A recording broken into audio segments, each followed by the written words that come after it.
자, 오늘 21, 로마서 21번째 시간인데요. 14장 13절부터 23절까지가 본문입니다. 14장 13절부터 23절까지가 본문이고요. 그 중에서 먼저 17절, 18절 두 절을 같이 함께 읽도록 하겠습니다.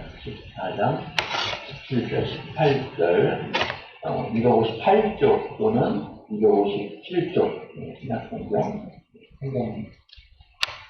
258쪽 같이 읽겠습니다. 하나님의 나라는 먹는 것과 마시는 것이 아니요 오직 성령 안에 있는 의와 평강과 희락이라. 이로써 그리스도를 섬기는 자는 하나님을 기쁘시게 하며 사람에게도 칭찬을 받느니라. 아멘. 자, 우리가 이전까지 교회에 대해서 16번째 시간부터 이런 얘기를 했습니다. 은혜로 빚어지는 교회. 교회는 은혜로 빚어진다. 그런데 그 첫 번째는 그 은혜로 빚어지는 교회는 사랑의 섬김이 있다. 그리고 두 번째 시간에는 그 사랑의 섬김의 모습들이 나타난다. 사랑이라는 건 보이지 않는 것이 아니라 보여지는 것이다. 이런 얘기를 했고요. 그리고 세 번째 시간에는 양심의 복종에 대해서, 그러니까 율법적으로 뭔가를 복종하는 게 아니라 우리에게 주신 양심을 따라서 복종한다라는 걸 이야기했습니다. 그리고 네 번째 시간에는 교회라는 것은 그 교회의 구성원들이 주 예수 그리스도의 옷을 입는다. 그래서 우리를 뭐라고 가리켜요? 사람들이 우리를 뭐라고 불러요? 그리스도인이라고 불러요. 그리스도. 왜? 우리가 주 예수 그리스도의 옷을 입고 있기 때문에 우리를 바라볼 때 내가 보이는 게 아니고 누가 보여요? 그리스도가 보여요. 그래서 보니까 저 사람도 그리스도가 보이고 저 사람도 그리스도가 보이고 저 사람도 그리스도가 보이고 저 사람들은 다 그리스도가 보이네? 그래서 그런 사람들을 가리켜서 그리스도인이라 이렇게 부르는 거예요. 그렇게 은혜로 빚어진 그 교회 속에서 우리가 지난 시간에 말씀드렸던 건 뭐냐면, 형제끼리 우리가 서로 형제인데 그 서로 형제끼리 서로 받아들여야 된다, 이런 얘기를 했어요. 서로 부족함이 있고 신앙의 차이가 있다는 거죠. 우리도 지금 여기에 어린아이서부터 어른까지 있어요. 근데 저는 이제 저희 교회는 특별히 그런 얘기를 많이 하지만 어린아이까지 같이 예배를 드리잖아요. 그렇죠? 같이 예배를 드려요. 뭐 지금 이 코로나 사태가 없을 때에도 아이들별로 모임을 따로 하지만 예배는 같이 드린다는 거예요. 그러면 갓난아기부터 어른에 이르기까지 예배를 드리다 보면 갓난아이들은 조용히 있는 게 정상이에요? 떠드는 게 정상이에요? 여러분은 어린아이 안 돼봤어요? 여러분도 어린아이 때는 다 떠들었어요. 이렇게 긴 시간을, 예배 시간 1시간 반 정도 되는 그 긴 시간을 어린아이가 가만히 있으면 정상이에요? 비정상? 비정상인 거죠. 그러면 예배 시간에 떠들기도 하고 돌아다니기도 하는 게 걔는 걔가 할 일이에요. 그럼 어른은요? 어른도 같이 그렇게 하고 돌아다니면 돼요, 안 돼요? 안 되죠. 어른도 계속 그거 쳐다보면서 아유 쟤는 왜 자꾸 돌아다녀? 그러면서 어른도 계속 그걸 쳐다보고 있으면 어른이 아닌 거예요. 그러니까 서로가 서로를 받아들여줘야 돼요. 어린아이는 어린아이로서, 어른은 어른으로서 그들을 인정하고 서로 받아들여줘야 된다. 그런데 그러다 보면 이제 어린아이로서 하는 모습과 어른으로서 신앙의 차이가 나는, 수준의 차이가 나는 모습으로서 하는 것들이 달라지는데, 그것 때문에 서로 비방할 수가 있게 되고 업신여길 수가 있게 되는데, 그러면 안 된다라는. 자, 그래서 제가 지난주에 얘기했죠. 술은 누가 먹어야 돼요? 믿음이 약한 사람이 먹어야 돼요? 좋은 사람이 먹어야 돼요? 좋은 사람이 먹어야 돼요. 지난주에 저희 주일 예배 이렇게 온라인으로 같이 들으신 분 중에 주중에 통화하다 보니까 새롭게 깨달았다고. 뭘 새롭게 깨달았냐니까 믿음이 있어야 술을 먹는다는 걸 어디서 배웠다. 그래서 제가 저도 지난주에 배웠다. 그런 얘기를 좀 나눴는데, 근데 무슨 말이냐, 믿음이 연약할수록 어린아이일수록 규칙이라는 것을 더 열심히 지켜야 되는 겁니다. 예, 규칙이라는 걸 열심히 잘 지켜야 됩니다. 그 규칙이라는 걸 왜? 어릴수록 본질적인 걸 잘 이해하지 못해요. 그러니까 보여지는 것을 열심히 따라요. 근데 그렇게 따르다 보면 신앙이 차츰차츰 시간이 지나면서 자라나서 믿음이 좋아지면 본질적인 걸 알게 되는 거예요. 그럼 본질적인 걸 알게 되면 그러면 그 따르던 의식이라는 것이 조금 더 자유로워지죠. 그것 자체만으로 하나님의 뜻을 따르는 것이 아니라 하나님의 본질적인 뜻을 안다면 이 형식을 벗어나서도 얼마든지 하나님 앞에 그 뜻을 따를 수 있다는 거예요. 예를 들면 우리가 지금 드리는 이 예배 형식이라는 걸 생각해 보잖아요. 예배 형식이야. 이 예배 형식이라는 걸 보면 지금 교회마다 다 똑같아요. 달라요. 특히 달라요. 교회마다 다 다른데 새불교회는 더 달라. 뭐 다른 교회에서 안 하는 것도 하고 다른 교회에서 하는 거 안 하고 막 이런 게 있어요. 그렇죠? 그런데 그러면 그게 문제냐? 문제이지 않다라는 거예요. 문제이지 않다. 하나님께서 레위기를 통해서 신명기를 통해서 하나님의 백성들이 지켜야 되는 것에 대해서 아주 명확하게 이렇게 지켜야 된다라고 세부적으로 말씀하셨어요. 그런데 그 세부적으로 말씀하신 모든 것들의 핵심이 뭐냐라고 할 때 하나님만 하나님이시다. 여호와만 하나님이시다라는 거예요. 그리고 그분만 예배해야 된다라는 게 본질적인 거예요. 그분만. 예를 들어서 주일날 와가지고 오전에 여기 와가지고서는 열심히 규칙을 잘 지켜서 예배를 다 드리고 점심 먹고 나서 오후에는 저기 뭐 절에 간다든지 다른 종교에 찾아가서 또 열심히 드린다. 그러면 그 사람이 하나님 앞에 예배를 드렸어요? 안 드렸어요? 드렸어요? 안 드렸어요? 드린 것도 아니고 안 드린 것도 아니고. 근데 본질적으로 보면 그 사람 자기 자신은 하나님께 예배를 드렸다고 말할 수 있지만 하나님은 어떻게 생각할까요? 하나님 예배 안 드렸다고. 그러면 이 사람은 이해를 못하는 거예요. 아니 왜 나 시키는 대로 했잖아. 순서대로 잘하고 뭐 헌금 내라고 나 헌금도 냈고 일찍 오라서 일찍 왔고 뭐 다 얘기할 거 아니에요? 네? 자 오늘 로마서 21번째 시간인데요. 14장 13절부터 23절까지가 본문입니다. 14장 13절부터 23절까지가 본문이고요. 그 중에서 먼저 17절, 18절 두 절을 같이 함께 읽도록 하겠습니다. 14장 17절, 18절 258쪽 또는 257쪽 신약성경 258쪽 같이 읽겠습니다. 하나님의 나라는 먹는 것과 마시는 것이 아니요 오직 성령 안에 있는 이와 평강과 희락이라. 이로써 그리스도를 섬기는 자는 하나님을 기쁘시게 하며 사람에게도 칭찬을 받느니라. 아멘.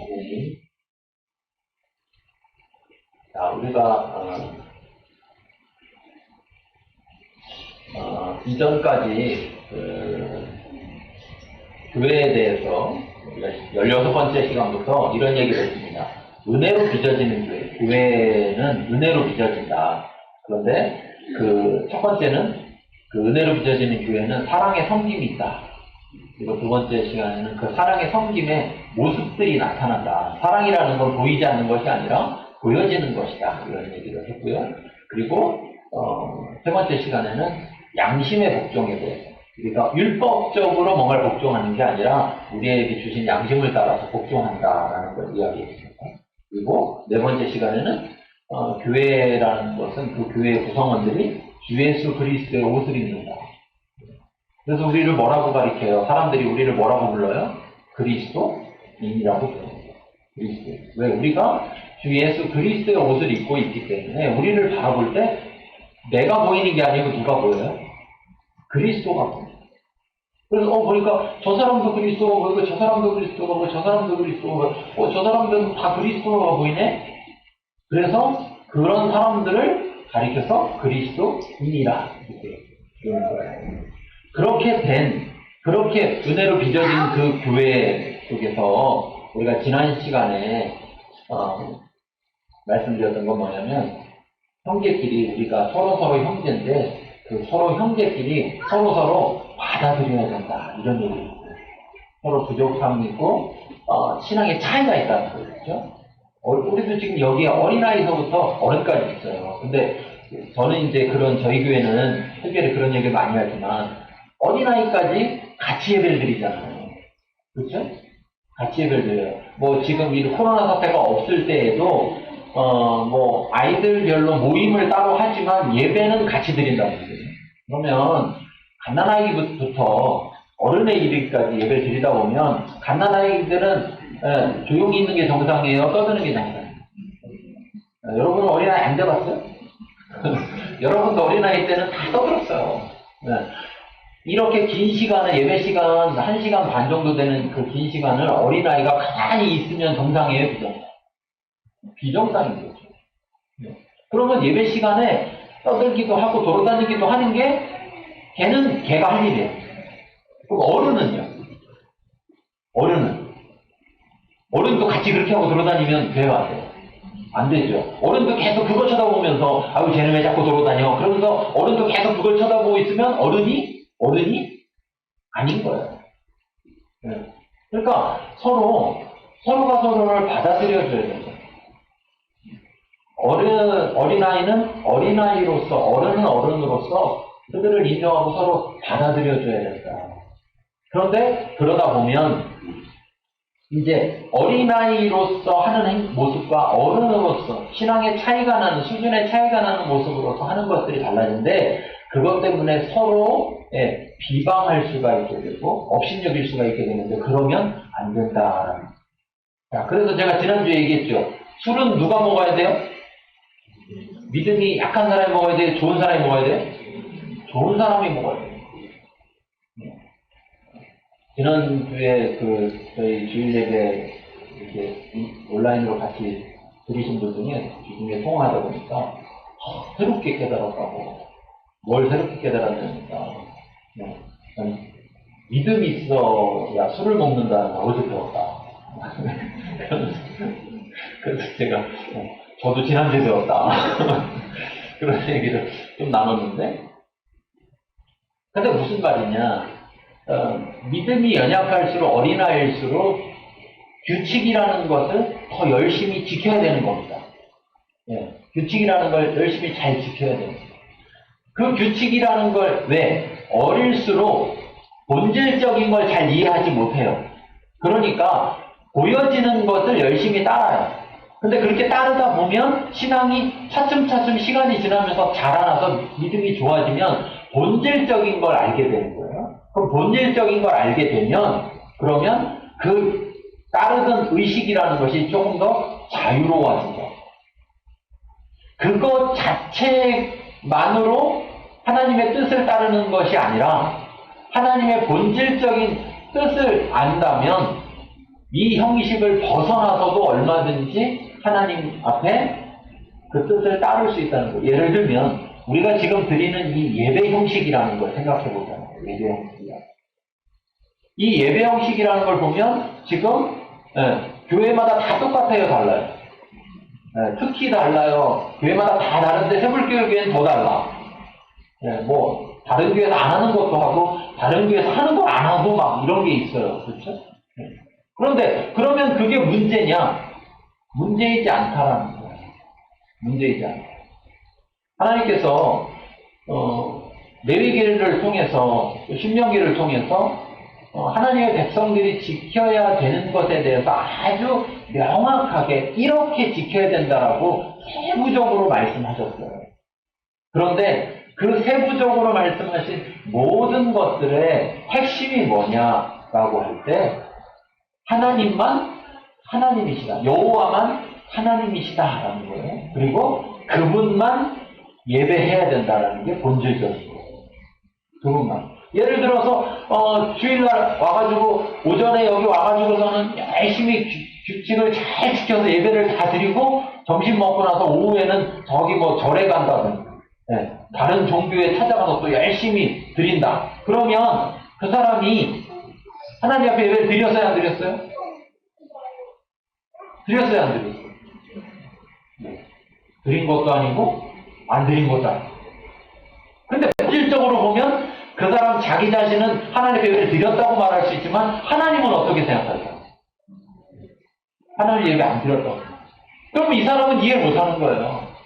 아니 왜 나 시키는 대로 했잖아. 순서대로 잘하고 뭐 헌금 내놨고 나 헌금도 냈고 일찍 오라서 일찍 왔고 뭐 다 얘기할 거 아니에요? 근데 왜 안 했다는 거야? 이렇게 얘기할 때 기본질인 의식 보여지는 건 했을지 모르지만 본질은 하나님만 예배의 대상, 여호와만이 우리의 예배의 대상이라는 것에 대한 것은 깨뜨렸다는 거예요. 그래서 또 다른 신을 예배하러 갔다는 거예요. 그러면 하나님 외에 다른 신을 두었다는 거예요. 그래서 이런 본질이라는 것을 더 알아가면 알아갈수록 본질에 따른 사람들은 좀 더 자유로워진다는 거예요. 그렇죠? 그런데 아직 초보의 단계, 아직 어린아이의 단계에서부터 자라가는 그 과정 가운데서는 그러면 형식이, 의식이라는 게 불필요하냐? 아니, 그렇지 않다는 거예요. 그 의식을 열심히 잘 지켜야 돼요. 그러다 보니 믿음이 연약한 사람은 나는 채소만 먹겠다. 왜? 고기는 다 제사 지내고 나온 거니까. 우상한테 제사 지낸 고기니까 난 안 먹겠다. 이 당시엔 그랬다는 거예요. 이 당시엔. 특히 로마의 통치를 받던 이 로마 제국 하에서는 그랬다는 거예요. 더더군다나 로마라는 이 도시를 생각해 보세요. 그 로마 제국의 수도잖아요. 그렇죠? 그럼 얼마나 더 심했겠어요. 그러니까 믿음이 약한 사람은 그러겠다라고 말할 때 믿음이 좋은 사람은 나는 먹는다. 왜? 모든 건 하나님이 만드셨고 하나님이 선하시고 하나님의 다른 신은 없으니까 그러니까 그 신들은 다 가짜니까 괜찮다 이렇게 먹으면 서로 이게 비방이 될 수 있다는 거예요. 그런데 교회는 한 지체로서 한 몸을 이루고 있는 형제들로서 서로 뭐 해줘라? 받아들여라. 그런데 이제 오늘 그 서로 받아들이는 데 있어서 어떻게 해야지 서로 잘 받아들일 수 있느냐라는 것을 이야기하는데 핵심적인 말로 이렇게 말하는 거예요. 서로 받아들이려는 그 자세 속에서 기본이 하나님을 기쁘시게 하는 것이다. 그러니까 자기를 기쁘게 하는 측면에서 받아들이고 이런 측면이 아니라 하나님을 기쁘시게 하는 측면이다. 그러니까 기준을 누구한테 두라는 거예요. 하나님께. 자기에게 두지 말고 자기에게 기준 두면요 다른 사람 받아들일만 해요. 없어. 받아들일 때때로는 나도 내 마음에 안 드는데 그렇잖아요. 나도 내 마음에 안 드는데 내 기준은 어떻게 되겠어요? 하나님의 기준을 받아. 그래서 하나님이 나를 받아들이신 것처럼 하나님이 저 사람도 받아들였다면 하나님의 기준엔 저 사람이 받아들여지는 사람이니까 그러니까 나도 그 사람을 어떻게 해야 된다는 거예요. 받아들여야 받아들이지 마라. 받아들이라. 받아들여. 그것이 기본이고 그 다음에 하나님만 기쁘시게 하는 게 아니라 두 번째는 사람에게도 칭찬을 받게 된다. 이 사람에게도의 가장 핵심은 형제죠. 같은 형제. 교회 안에 지켜있는 형제들에게도 칭찬을 받게 된다. 이 부분을 이야기하고 있습니다. 오늘 다시 한번 잘 살펴볼게요. 13절부터 18절까지 읽어보겠습니다.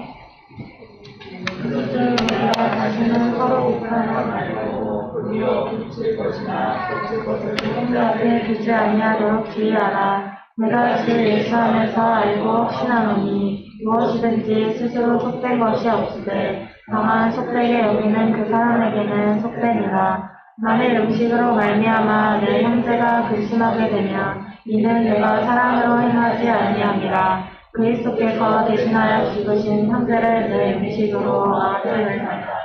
그러므로 너희의 사는 것이 비명을 받지 않게 하라. 하나님의 나라는 먹는 것과 마시는 것이 아니요 오직 성령 안에 있는 이와 평강과 희락이라. 이로써 그리스도를 섬기는 자는 하나님을 기쁘시게 하며 사람에게도 칭찬을 받느니라. 네.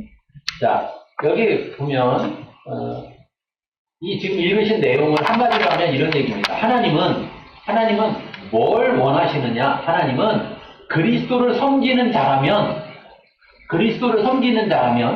하나님을 기쁘시게 하고, 하나님만 기쁘시게 하는 게 아니라 사람, 형제에게도 칭찬을 받기를 원하신다.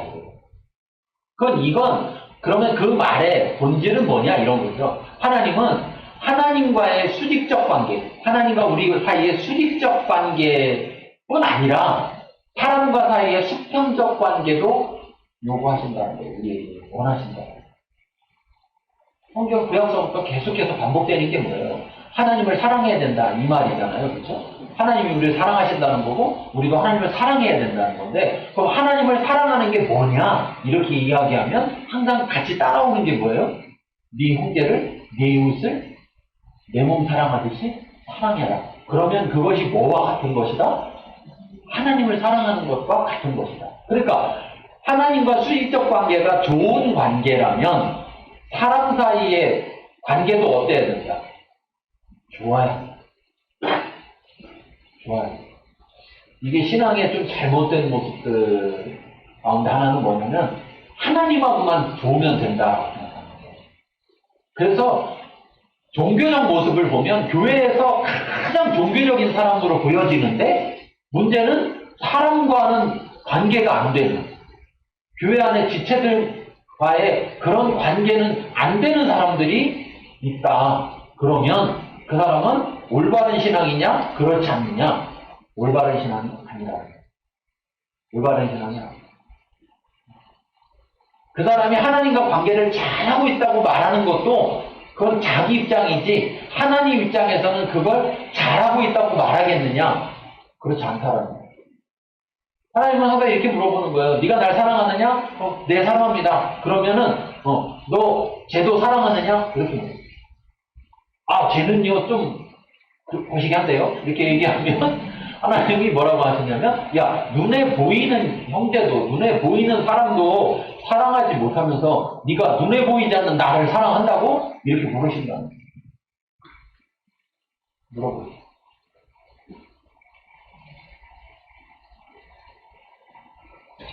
명절 때가 되면, 제가 뭐 다른 때는 못해도 명절 때만이라도 교회 분들한테 좀 뭔가를 좀 드렸으면 좋겠다, 이런 마음으로 부탁하고 나서부터 시작을 해서 지금까지 매 명절 때마다 하고 있어요. 그래서 뭐 추석 설날 이렇게 되면 가정마다 작은 거 하나씩 이렇게 나눠드리는데,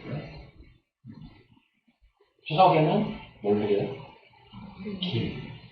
정했어요. 이제 이것저것 다 드려보다가 정했어요. 추석에는 김. 그 다음에 설날에는 떡국떡. 네, 이렇게 나눠드리는 거예요. 처음에는 이제 어떤 교회 처음 새로 오신 분들은 이렇게 드리면 아이고 감사합니다 하면서 교회에서 이렇게 나눠주는 거구나 이렇게 알고 계시다가 나중에 제가 개인적으로 이렇게 나눠드린다라는 것을 알게 되면, 아이고 목사님 그거 어떻게 사람들 많은데 어떻게 그거 하시느냐. 그래서 제가 늘 하나님 앞에 기도하는 거예요. 하나님, 저도 명절 때 또 다른 때 성도들로부터 많은 섬김을 받는데 저도 섬기길 원합니다. 그래서 제가 다른 때는 못해도 명절 때만 해도 뭐 이렇게 주고 싶습니다. 하나님 줄 수 있게 해주세요. 아직까지는 하나님이 돈을 주기보다는 사람을 덜 줘서 교회가 작아서 어쨌든 줄 수 있어. 이렇게. 그래서 뭐 교회가 커지면 하나님이 돈을 주실 거라고 생각해요. 그래서 사람이 많아지면 그만두겠다 이게 아니라, 사람이 아무리 많아져도 저는 하고 싶습니다. 이렇게 그런 마음을 가지고 있는 거예요. 제 속에 어떤 마음이 있는 거냐 이렇게 생각해보면 그런 거예요.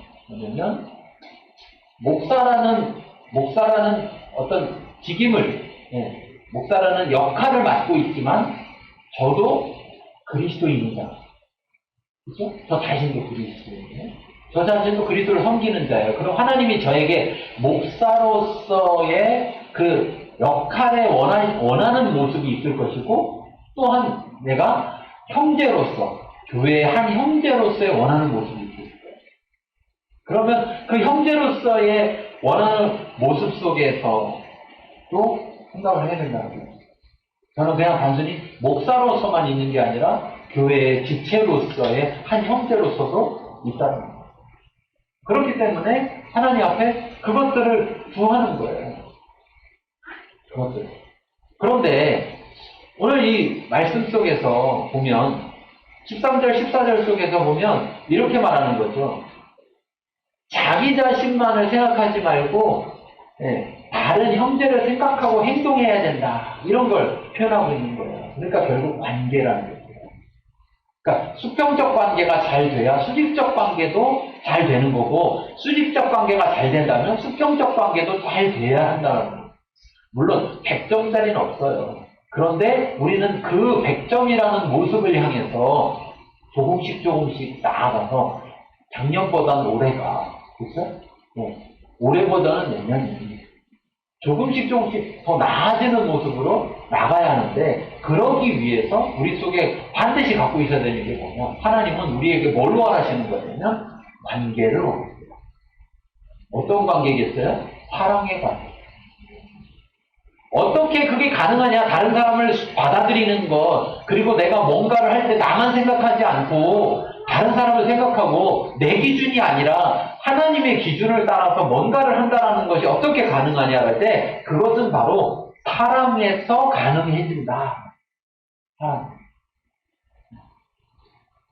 의무로서 하면 안 된다. 사랑으로서 하면 가능하다. 이걸 말씀하고 있습니다. 그래서 먼저 이야기하는 것은 13, 14절에 자기만 생각하지 말고 다른 형제를 생각하고 행동해야 된다. 자기의 유익만을 구하지 말고 다른 형제의 유익도 구해야 한다. 그러면서 얘기하는 거죠. 뭐라고 얘기하는 거예요? 형제 앞에 부딪힐 것이나 거칠 것을 두지 마라. 자, 지난주에는 믿음이 좋은 사람이 술을 먹어도 되는 거고, 믿음이 안 좋은 사람은 안 먹어야 된다, 이 얘기를 했어요. 그런데 믿음이 안 좋은 사람이 술을 안 먹고 있는데, 왜? 주를 위해서 신앙 때문에 안 먹고 있는데, 믿음 좋은 사람이 막 술 먹고 돌아다니는 모습을 자꾸 보여주면 믿음 안 좋은 사람한테는 그게 어떻게 돼요? 그게 여기 말하는 부딪힐 것이나 거칠 것이 돼버린다.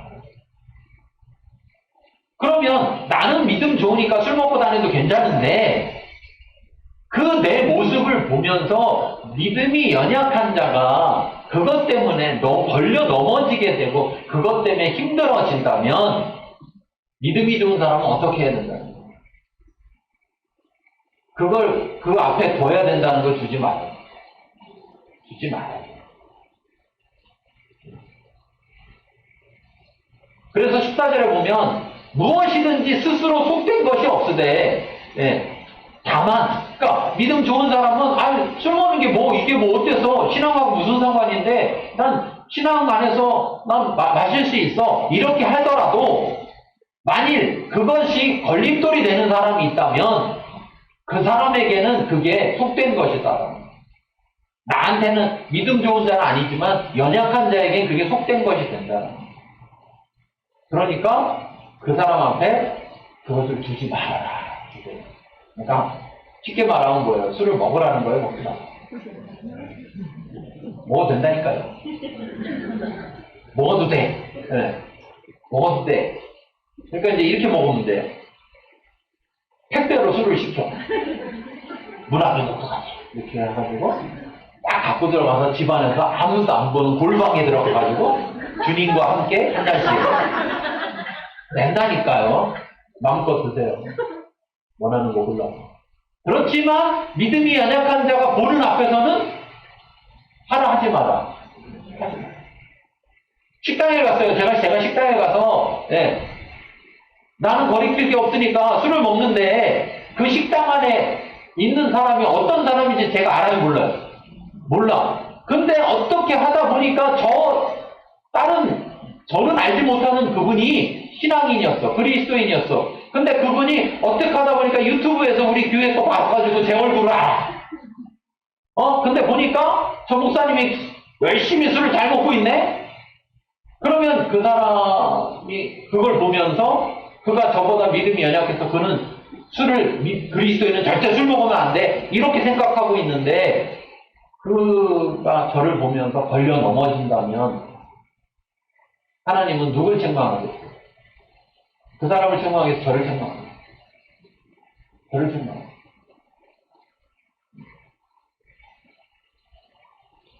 그렇기 때문에 어떤 사람은 14장 5절에서 말한 게 어떤 사람은 이 날을 더 중요하게 하고 저 날을 어떤 사람은 똑같다 이렇게 각자 자기만 마음에 확정된 대로 하면 된다. 틀리진 않다. 그런데 우리가 개인이 아니라 공동체라면 나만 생각하지 말고 다른 사람도 생각해. 형제도 생각해. 그래서 제가 그런 얘기 했잖아요. 옛날에 저 어릴 때 만화에 어떤 애가 오른쪽 주먹이 이만하다고요. 예, 아시는 분은 나이 많으신 분이고 모르시는 분은 젊은 분인데 그래갖고 싸울 때 이 주먹으로 싸우면 다 이겨. 주먹이 이만하니까. 근데 나쁜 말로 하면 걔는 뭐예요?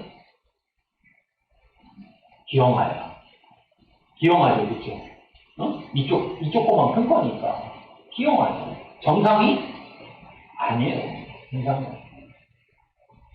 우리가 한 지체를 이루고 있는 우리 각자가 몸에 지체로 한 몸을 이루고 있는데 어떤 부분은 잘 자라나는데 어떤 부분은 잘 자라나지 못해요. 그러면 어디에다 맞춰야 되느냐? 잘 자라나는 것과 잘 자라지 못하는 것 중에 어느 쪽에 맞춰야 되느냐, 균형을. 어느 쪽에 맞춰야 돼요? 자라나지 못하는 쪽에 맞춰야 돼요. 근데 여러분 보세요. 세상은 어떨까요? 세상은 이렇게 말하거든요. 야, 술 먹는 게 뭐가 문제여서 괜찮은 건데 네가 부족해서 그런 거 아니야. 네가 내 수준이 되든지 그러고 간다고. 난 잘못된 게 없어. 네가 수준이 안 돼서 못 먹는 거야. 네가 수준이. 너도 내 수준 돼 먹고 싶으면. 이러고서는 더 잘된 사람, 더 힘 있는 사람, 여기를 기준으로 해서 움직여 가려고 한단 말이에요. 세상은 그런다고, 세상은. 요즘 유튜브에 가끔 이제 기사들이 올라오는 거 보면 진짜 속 터지는 기사들 많이 올라와요. 특히 요즘 택배를 많이 시키잖아요. 택배 배달 뭐 이런 거 밥 먹을 때도 배달시키고 이런 게 되게 많은데 그 배달해주는 분들한테 배달시킨 사람들이 잘못하는 것들에 대해서 이렇게 막 올라오는 것들 보면 그 사람들이 갖고 있는 사고는 뭐냐면 이거죠. 너는 나보다 못나서 배달을 하고 있고 난 너보다 잘나서 시켜먹는다 이거지. 그런 생각이에요. 그런 생각. 그래서 자기가 하는 행동들은 잘못이 없다 이런 생각을 갖고. 그런데 세상에서조차도 그걸 보고 뭐라고 그래요? 잘못됐다고 말해요. 그런데 하물며 교회라는 공동체의 모습은 어때야 되겠느냐 생각이 들어요. 한 사람은 빨리 걸어갈 수 있고 한 사람은 천천히 걸어간다면 누가 누구에게 보조를 맞춰야 돼요? 누가 누구에게 맞춰요? 빨리 가는 사람이 느리게 가는 사람한테 보조 맞춰야지 느리게 가는 사람처럼 야 빨리 걸어가게 맞춰 이렇게 말하면 못 맞춘다. 그러면 우리 그걸 말하고 있는 거예요. 자기 일만 생각하지 말고 다른 사람의 일을 생각을 해요. 왜? 우리가 다 한 형제이기 때문에. 자, 그 다음에 15절, 16절에서 이렇게 말하는 거죠. 다른 형제를 생각하지 않고 만약에 행했는데 그것 때문에 그 형제가 근심하게 되면 그건 네가 그 형제를 사랑하지 않는 것이다. 그러니까 너는 사랑 없이 행동하는 거다. 자기만 생각하는 거다. 그런데 사랑 없이 행하게 되면 그 행위 자체가 잘못된 것이 아닐지라도 그 행위 자체가 선한 것이라도 비방을 받게 된다. 이렇게 말합니다. 비방을 받게 된다. 성경을 쭉 보면, 특히, 복음서를 보면 네 가지 복음서가 있잖아요. 마테마가, 누가, 요한 이렇게 복음서가 있는데, 복음서들을 쭉 보다 보면, 하나님은 어디에 관심이 많이 있느냐라고 했을 때, 연약한 자들한테 관심이 많아요. 그래서 하나님의 사랑을 우리가 흔히 부모의 사랑에다가 빗대는 거예요. 우리 부모들 보면 자식 중에 10손가락 뭐 깨물어 안 아픈 손가락이 어디 있냐 뭐 그렇지만 더 아픈 손가락은 있다 뭐 그러죠. 그렇죠? 그래가지고 엄지손가락에 관심을 많이 둬요? 새끼손가락에 관심을 많이 둬요? 부모들은. 안 부모신가? 부모 안 되면 몰라요? 새끼손가락에 자꾸 더 관심을 두죠. 네. 왜? 엄지손가락은 냅둬도 힘이 있어서 잘 사는데 새끼손가락은 연약해서 잘 못 살아. 그러면 자꾸 엄지 덮어다가 새끼한테 갖다 주고 자꾸 부모들이 그렇게 하는 마음이 있잖아요. 그것처럼 하나님도 우리를 창조하시고 우리를 만드신 창조주로서 하나님은 누구에게 더 많은 관심을 가지시냐면 연약한 자에게 더 많은 관심을 갖고 있습니다. 그것은 하나님이 강한 자에 대해 관심이 없다는 얘기가 아닙니다. 하나님은 모두가 함께 살기를 원합니다. 함께 살기를. 자, 함께 살려면 강한 자와 약한 자가 있을 때 누가 함께 살려고 해야 될까요? 약한 자는 함께 살기를 원하죠. 그렇죠? 근데 강한 자 입장에 생각해보면 함께 사는 게 자기한테 유익해요? 따로 사는 게 자기한테 유익해요? 따로 사는 게 자기한테 유익해요. 그러니까 함께 살려고 안 한다는. 근데 하나님은 계속해서 말씀하시는 거예요. 그러면 네가 그렇게 강해서 함께 살기 원하지 않는다면 나도 그럼 너랑 같이 함께 살지 않겠다. 왜? 하나님은 강한 자예요, 약한 자? 하나님은 강한 자. 이 강한 자보다도 하나님은 더 강한 자예요. 근데 강한 하나님께서 약한 우리에게 먼저 함께 살자고 오시는 하나님이잖아요. 그렇잖아요? 하나님은 얼마나 좋은 분인지 이 얘기하면 뭐 며칠 몇 날을 그냥 하나님 좋은 분이라는 얘기만 하다가 끝도 없지만 우리가 한번 잘 생각해보면 하나님은 정말 좋은 분이에요.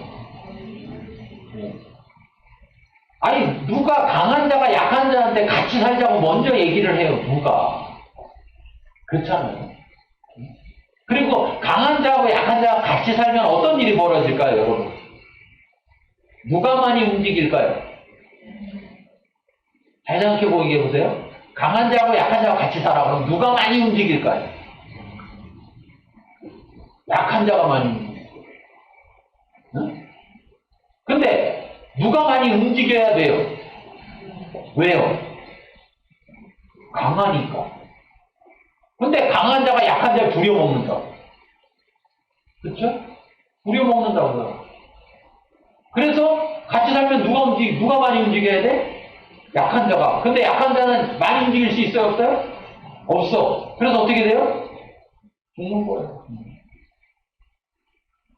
그럼 같이 살아야 돼? 같이 안 살아야 돼? 같이 안 살아야 돼. 근데 같이 안 살면 약한 자는 죽어요? 살아요? 죽어. 이러지도 저러지도. 요즘 사회에서 일어나는 그런 문제들, 약자들에게 일어나는 피해들이 지금 이런 상황이잖아요. 응? 이러지도 저러지도. 그래서 따로 살아도 죽을 것 같으니까 어쩔 수 없이 끌려가면서 그냥 이용당하면서 그렇게 살아가는. 그런데 하나님의 나라에 하나님의 교회에 그런 모습이 있지 않아요.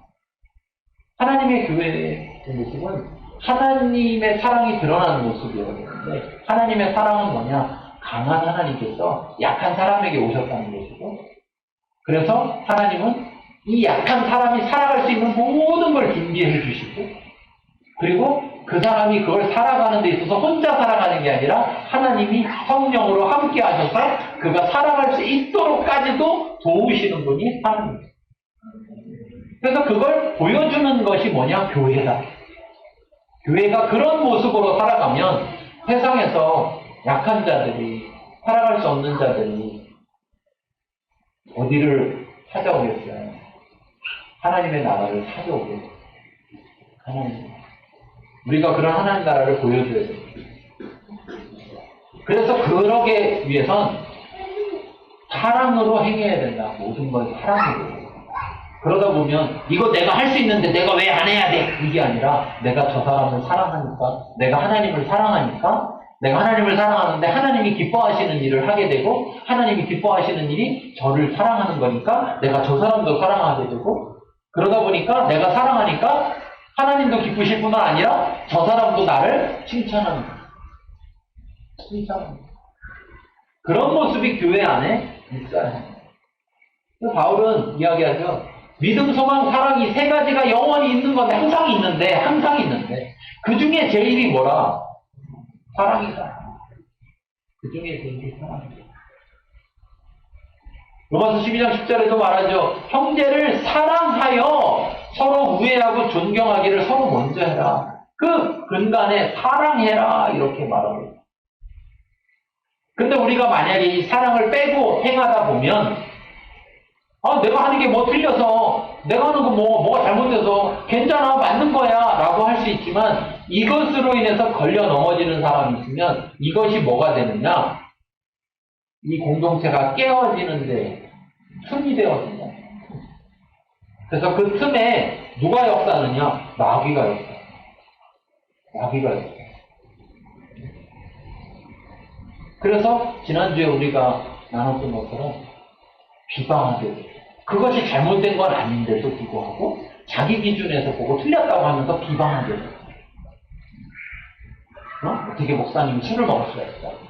그러면서 비방하게 돼요. 또 위에 사람은, 믿음이 좀 좋다는 사람은 믿음 좀 싸가지고 술도 안 못 먹어낼까? 업신용. 이런 분열이 일어나는데 사단마귀가 틈 타들어온 거예요. 그 틈이 뭐냐? 그 틈이 사랑이라는 거 없이 하는 행위들을 통해서 틈이 된다는 거예요. 그 하나하나가 맞다 하더라도 사랑이 없이 하다 보면 자기만 생각하고 하게 되고 다른 사람을 생각하지 않고 하게 되는데 그때 틈이 생깁니다. 그리고 우리가 좋아요, 우리 모두가 사랑으로 할 수 있고 사랑으로. 그래서 제가 늘 말씀드리는 거예요. 교회는 가족 같은 게 아니라 교회는 뭐다? 가족.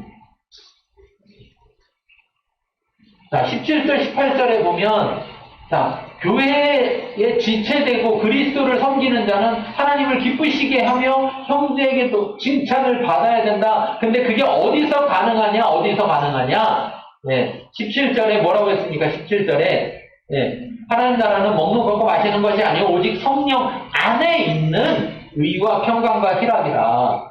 그러니까 뭐냐? 한마디로 얘기해서 성령 안에서 행할 때 가능하다. 성령 안에.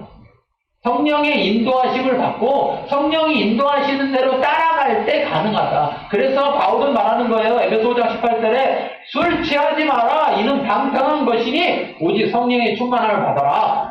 아이, 더 보세요, 목사님. 술 먹지 말라고 안 했잖아요. 술 취하지 말라고 했지. 그거 왜 먹어? 안 취해요. 밥 왜 먹어요? 밥 배부르려고 먹어요? 그냥 먹어보려고 먹어요?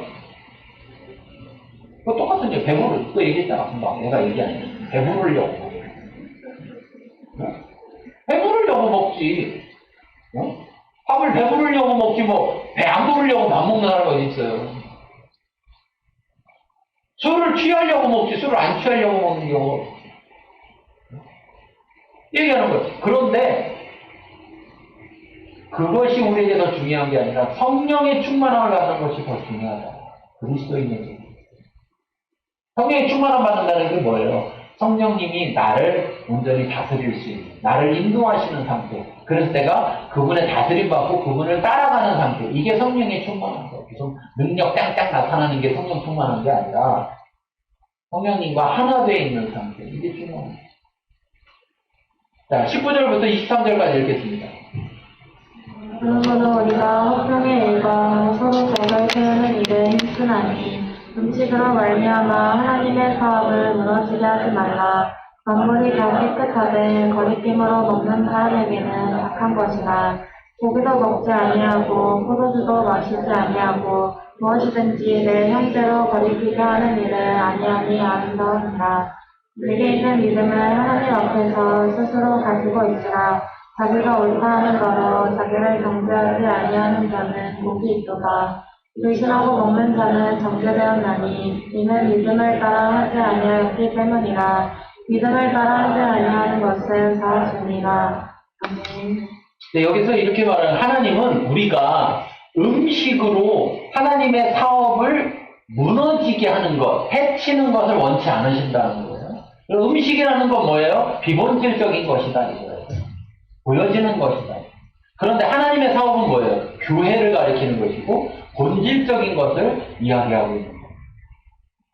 그러니까 본질이 아닌 비본질적인 것 때문에 그 본질을 해치는 일이 일어나지 않게 해야 된다.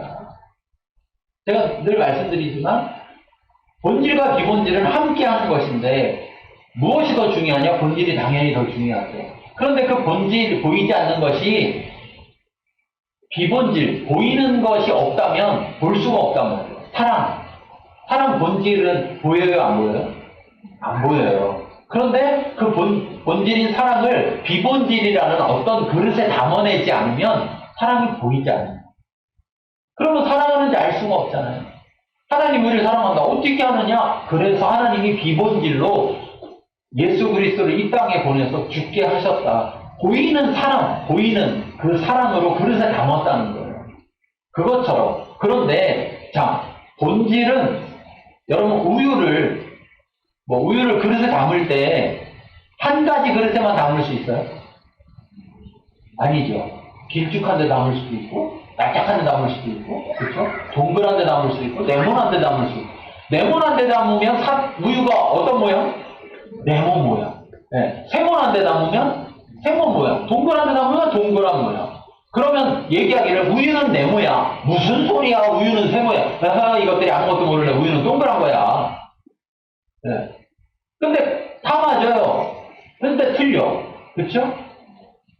우유라는 것이 어디에 담느냐에 따라 다를 수 있다는 거예요. 다시 말하면 본질은 변하지 않지만 그 본질을 나타내는 비본질은 변화가 있을 수 있다. 그리고 변화가 있어도 문제되지 않는다.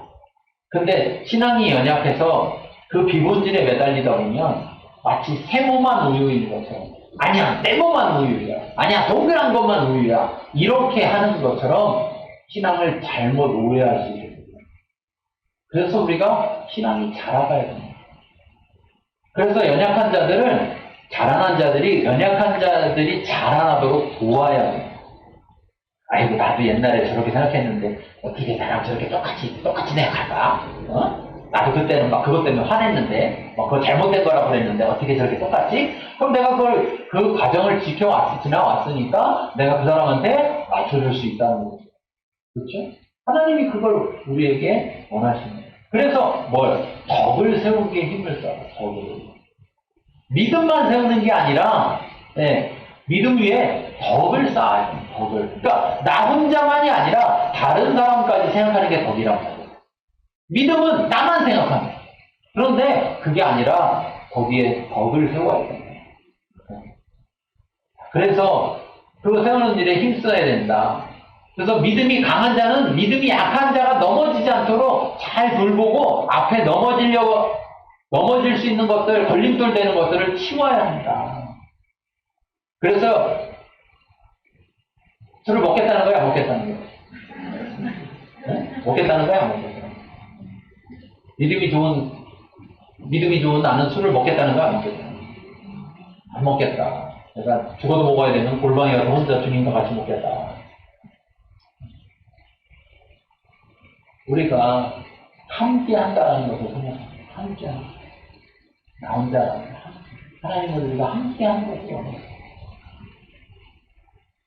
그러면서 22절에 보니까 이렇게 말하죠.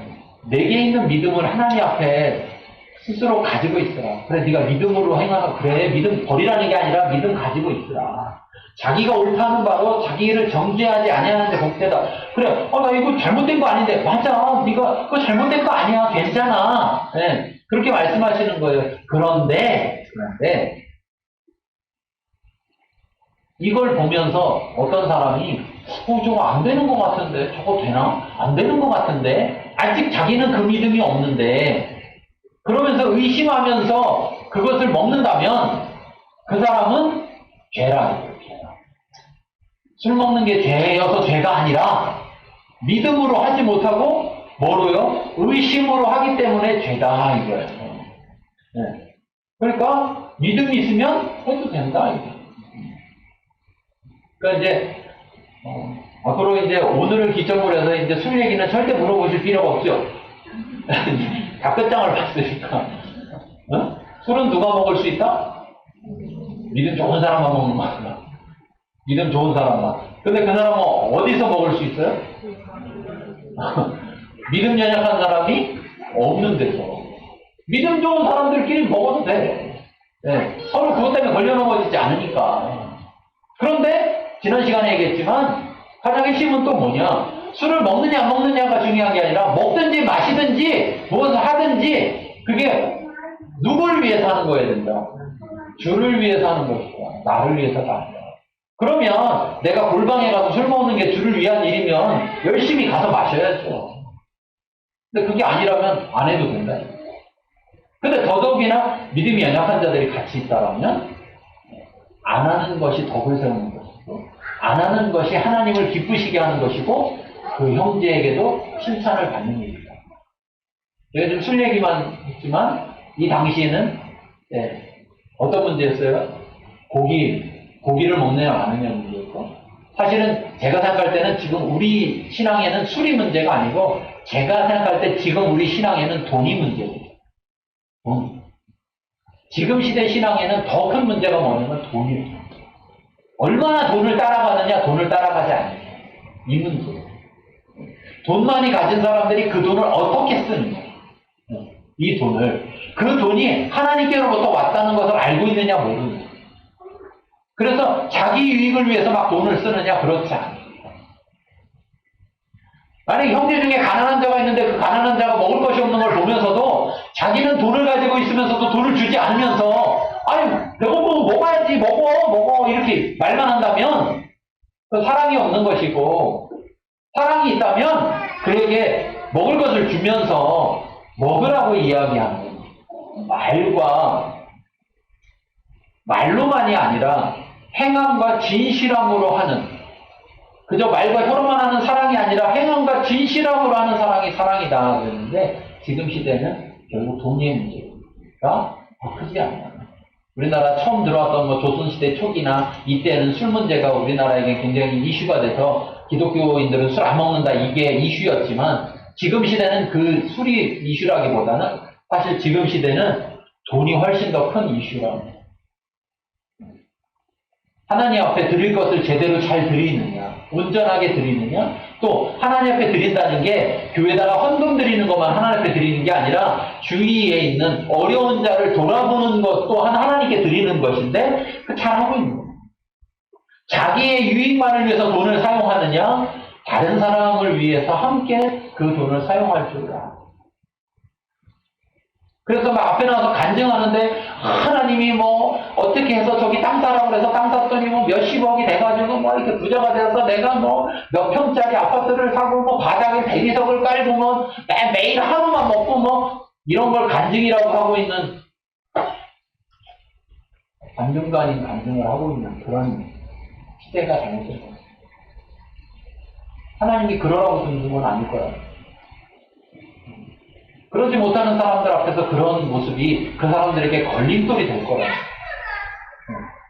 그러므로 우리가 사랑으로 서로를 돌아가야 사랑으로 꼭. 그래서 하나님을 기쁘시게 하는 것만이 아니라 하나님을 기쁘시게 하는 것은 바로 동시에 형제에게도 칭찬받는 일이라는 것을 분명히 잘 알고 우리가 사랑 안에서 어떤 일을 따를 때 하나님의 기준을 따르면서 나만 돌아보지 말고 다른 사람도 돌아보고 그 사람을 업신여기거나 비방하는 게 아니라 받아들이는 그런 모습이 있어야 한다. 이 말씀을 생각하면서 이 시간 기도하기를 원합니다. 여러분 하나님 앞에 정직한 고백으로 기도할 수 있기를 바랍니다. 그래서 정말 하나님 앞에서 내가 어떤 모습이 될지 본문 말씀 같이 읽고 읽겠습니다. 그리스도를 섬기는 자는 하나님을 기쁘시게 하며 사람에게도 칭찬을 받아야 한다. 아멘. 우리 이것들 이 사랑 안에서 이루어진다는 것을 잘 생각하면서 내가 그동안 어떻게 해봤나, 내가 어떤 기준을 따랐나, 나만 생각했나, 하나님과 형제들을 생각했나, 사랑했나, 그것들을 생각하면서 하나님 앞에 결심하고 결단하시기 바랍니다. 기도하겠습니다.